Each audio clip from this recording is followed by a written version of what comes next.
Well, hi, I'm Pastor Mark Williams. Several years ago, I read a book by Robert Fulghum called All I Needed to Learn, I Learned in Kindergarten.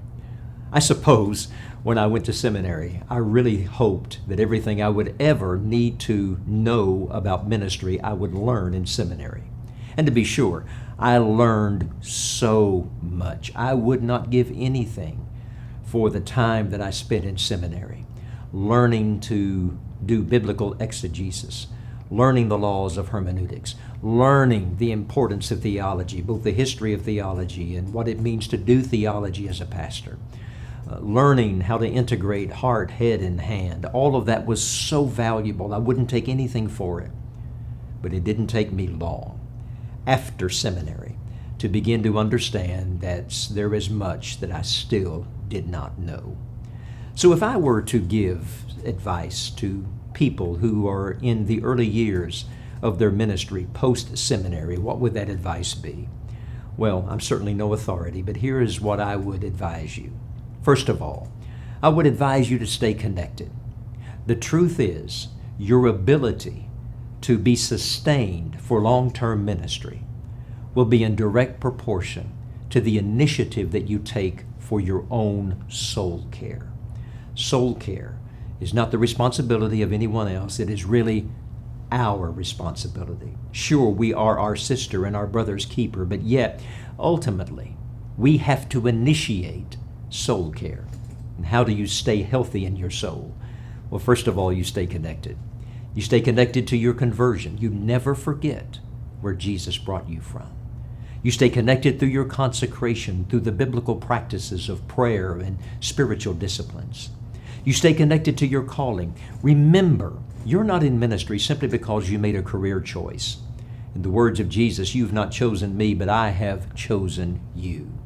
Don't ever forget that calling moment when you realized that God was calling you into ministry. It's that calling that you can go back to and remember in tough times. I don't know what's going to happen, but one thing I know that I'm called. Stay also connected to your contemporaries, to your companions, to your community. It is so important to remember that when Jesus sent people out to minister, He didn't send them out solitarily. He sent them out in companionship, often two by two. Recognize that you are part of a community and you need community. You need community around you of women and men that are life-giving, individuals that you can be vulnerable with, people that won't stand aloof from you like a judgmental parent when maybe you have done something they don't approve of, or people that aren't like, I don't want to be around you, I'm too disappointed in you, but people that truly can speak life, that you can laugh deeply with, that you can love genuinely with, that you can be vulnerable with. Stay connected. The second thing that I would advise you is also to stay committed. Stay committed to a life of learning. Your skills in ministry will only be as good as you commit yourself to a process of learning. If you're going to lead, you've got to read. That whatever success that I have had, whatever abilities the Lord has given me, has been in direct proportion to people I have learned from over my life. People that I've read after, people that I have learned from in classrooms, people that I have learned from in other settings. So take every opportunity to continue to develop and continue to learn, whether that be in another degree program, whether it be in non-degree opportunities, whether it be in leader labs, whether it be just taking time out to attend a seminar or to read good books. Whatever it takes, invest in your own learning. Become a lifelong learner. Stay committed. Stay connected, stay committed, and lastly, I would say stay centered. As you journey through ministry, you will always be tempted to think that your approval with God is in direct proportion to your performance. You will always be tempted to think that your approval of God is in direct proportion to the good things that people say about you. You will always be tempted to think that your success is determined by all that you attain, by what positions you hold, by what power that you have. But know this, before you were ever called into ministry, Before you were ever an embryo in your mother's womb, you were already loved by God.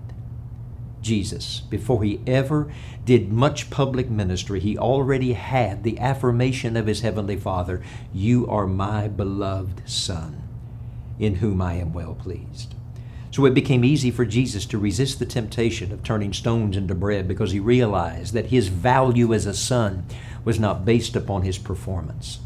It was easy for Jesus to resist the temptation of going to the top of the temple and jumping off to the applause of people because he already had the Father's affirmation, and he realized his affirmation was not dependent on people's approval.